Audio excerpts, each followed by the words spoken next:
the house we lived in, on busy Pittwater Road opposite the old tram shed bus stop. But in time he had a separate surgery built under the house, where he worked for the rest of his career.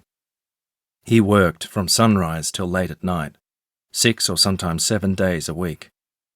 In the early days, his first job each morning was to visit patients to give them their antibiotic injections. Tablets were still being developed. And after he came back, he would take consultations in the house all day, until at night when he would go to Manly Hospital to perform surgical procedures or deliver babies. In those days, a family doctor working in their own practice in patients' homes and in hospitals provided every possible service for their patients. GPs would admit their patients to hospitals and continue treating them there, delivering babies, performing orthopedic procedures, appendectomies and tonsillectomies, even helping out other doctors by doing their anesthetics. My father had a particular interest in obstetrics, delivering more than 1,000 babies over the years, and he was on the obstetrics roster at Mona Vale Hospital after it opened in 1964.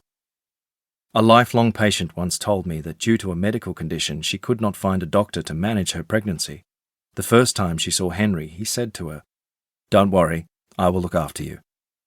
Medicine on the northern beaches was conducted more like it would be in a country town than a city, and specialists were only called in when rare skills were needed. The GP was everything to everybody. There were relatively few doctors on that part of the northern beaches, so everyone knew who they were.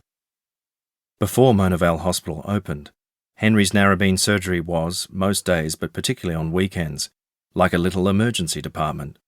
He even had his own X-ray machine. He treated fractures and sutured wounds.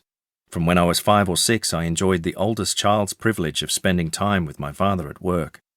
I was often down there with him, and I would sit in a corner of his consulting rooms and watch him all day. When a kid came in with a broken arm or a deep cut in his head, I watched Henry fix him up. Later I would ask Henry, "What happened to that boy?" He always gave me the same answer. "He didn't do what his daddy told him." After multiple occasions, I got the message. And it was a message that I carried with me through life. On important matters, I sought the advice of my father. What I never appreciated until recently was that this same message had been a guiding principle for Henry when he was young, and had a profound impact on his life that was still resolving itself in his last days. For house visits, Henry often asked me to travel in the car with him for company. When he went into patients' homes or Mona Vale Hospital, I waited outside. As a young child, I was sometimes allowed to sit in his lap and take the wheel of his Austin Westminster. By the time I was 15, he had an automatic Chrysler Valiant, and he taught me to drive it during these trips. It was still a couple of years before I could legally get a license. Learning to drive was another incentive for me to go out with him. As I grew older, I started to recognize the admiration and respect people showed Henry. People in Narrabeen knew I was the local doctor's son, and would sometimes tell me what a great doctor Henry was to them. He ran first aid courses in Narrabeen Ambulance Station, which were usually packed with locals wanting to learn.